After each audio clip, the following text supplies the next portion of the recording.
بسم اللہ الرحمن الرحیم۔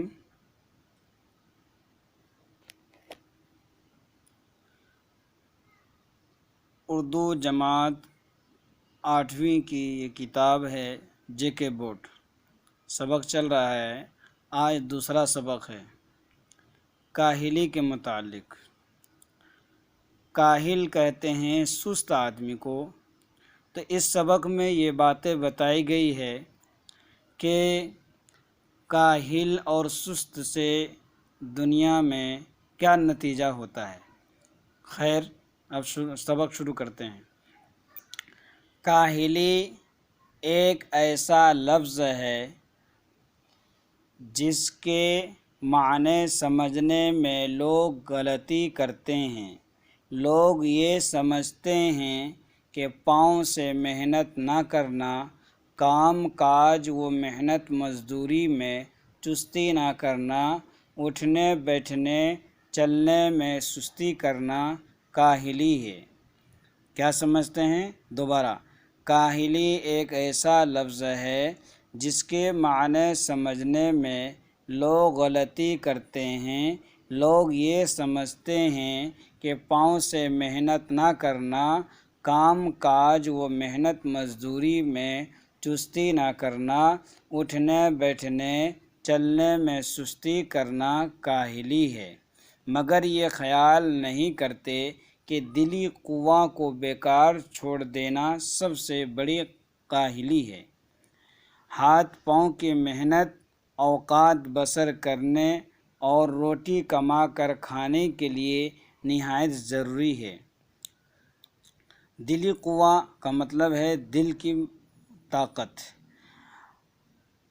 ہاتھ پاؤں کی محنت اور اوقات بسر کرنے اور روٹی کما کر کھانے کے لیے نہایت ضروری ہے، اور روٹی پیدا کرنا اور پیٹ بھرنا ایک ایسی چیز ہے کہ بمجبوری اس کے لیے محنت کی جاتی ہے اور ہاتھ پاؤں کی کاہلی چھوڑی جاتی ہے۔ اسی لیے ہم دیکھتے ہیں کہ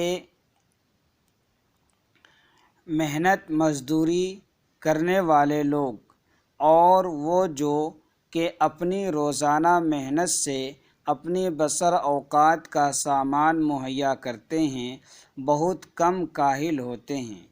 یعنی جو اپنی زندگی میں خوب خوش و خرم کے ساتھ محنت کرتے ہیں ہاتھ پاؤں کے ذریعے سے، دل کی سوچ بچار سے، تو وہ بہت کم کاہل ہوتے ہیں۔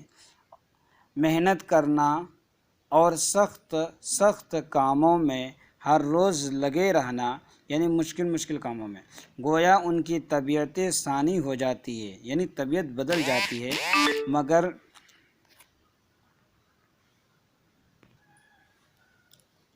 مگر جن لوگوں کو ان باتوں کی حاجت نہیں ہے، وہ اپنے دلی قوا کو بیکار چھوڑ کر بڑے کاہل اور بالکل حیوان صفت ہو جاتے ہیں۔ مگر جن لوگوں کو ان باتوں کی حاجت نہیں، یعنی ضرورت نہیں ہے، اگر وہ محنت کر کے نہیں کماتا یا نہیں مزدوری کرتا، تو وہ اپنے دلی قوا کو بیکار چھوڑ کر بڑے کاہل اور بالکل حیوان صفت ہو جاتے ہیں۔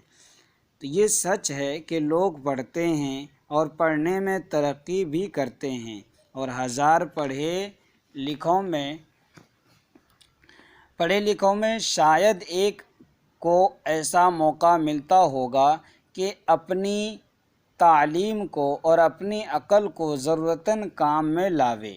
لیکن اگر انسان ان عارضی ضرورتوں کا منتظر رہے، یعنی انتظار کرتا رہے، ویٹ کرتا رہے، اور اپنے دلی قوا کو بیکار ڈال دے، تو نہایت سخت کاہل اور وحشی ہو جاتا ہے۔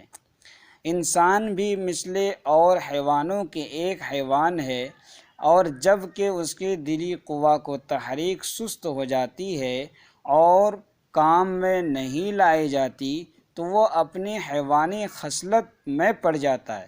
یعنی جس طرح ڈنگر ہے، جانور ہے، بیل، گائے، گھوڑا، ہاتھی وغیرہ، اس کے اندر صرف کھانے کی مادہ رہتی ہے، اس کے اندر دلی قوا کی مجبوری ہوتی ہے، نہیں ہوتی ان کے اندر. تو اگر اس طریقے سے انسان ہو جائے تو وہ بیکار ہو جاتا ہے. پس ہر ایک انسان پر لازم ہے کہ اپنے اندرونی قوا کو زندہ رکھنے کی کوشش میں رہے اور ان کو بیکار نہ چھوڑے، یعنی ہر کام کو بجا لائے. ایک ایسے شخص کی حالت کا خیال کرو، یعنی ایک آدمی کی سوچ کرو جس کی آمدنی اس کے اخراجات کے مناسب ہو، یعنی اس کی کمائی 500 روپے ہو اور اس کے حاصل کرنے میں اس کو چندہ محنت مشقت کرنی نہ پڑے اور وہ اپنی دلی قوا کو بیکار ڈال دے تو اس کا کیا حال ہوگا؟ یہی ہوگا کہ اس کے عام شوق باتوں کی طرف مائل ہوتے جائیں گے. شراب پینا، مزیدار کھانا اس کو پسند ہوگا. قمار بازی اور یعنی جوا بازی، تماش بینی کا عادی ہوگا، اور یہی سب باتیں اس کے وحشی بھائیوں میں بھی ہوتی ہے. البتہ اتنا فرق ہوتا ہے کہ وہ فوہڑ بد سلیقہ وحشی ہوتے ہیں اور یہ ایک وضع دار وحشی ہوتا ہے. ہم قبول کرتے ہیں کہ ہندوستان میں ہندوستانیوں کے لیے ایسے کام بہت کم ہیں جن میں ان کو قوائے دلی اور قوت عقلی کو کام میں لانے کا موقع ملے، اور برخلاف اس کے ولایتوں میں اور خصوصاً انگلستان میں وہاں کے لوگوں کے لیے ایسے موقع بہت ہیں. اور اس میں بھی کچھ شک نہیں کہ انگریزوں کو بھی کوشش اور محنت کی ضرورت اور اس کا شوق نہ رہے جیسا کہ اب ہے تو وہ بھی بہت وحشت پنے کی حالت کو پہنچ جائیں گے. مگر ہم اپنے ہم وطنوں سے یہ کہتے ہیں کہ ہندوستانی بھائیوں بہنوں سے کہتے ہیں کہ ہمارے ملک میں جو ہم کو اپنے قواعد دلی اور قوت عقلی کو کام میں لانے کا موقع نہیں رہا تو اس کا بھی سبب یہی ہے کہ ہم نے کاہلی اختیار کی ہے. یعنی ہم یہ کام سوچ بچار کے کرنی چاہیے کہ فلاں کام کرنے سے یہ نقصان ہوگا، فلاں کام کرنے سے یہ فائدہ ہوگا. اس چیز کو دل میں رکھتے ہوئے، دماغ میں رکھتے ہوئے بات کرنی چاہیے. یعنی اپنے دلی قوا کو بیکار چھوڑ دیا ہے.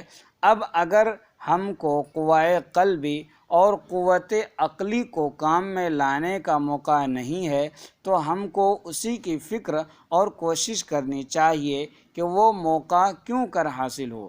اگر اس کے حاصل کرنے میں ہمارا کچھ قصور ہے تو اسی کی فکر اور کوشش کرنی چاہیے کہ وہ قصور کیوں کر رفع ہو.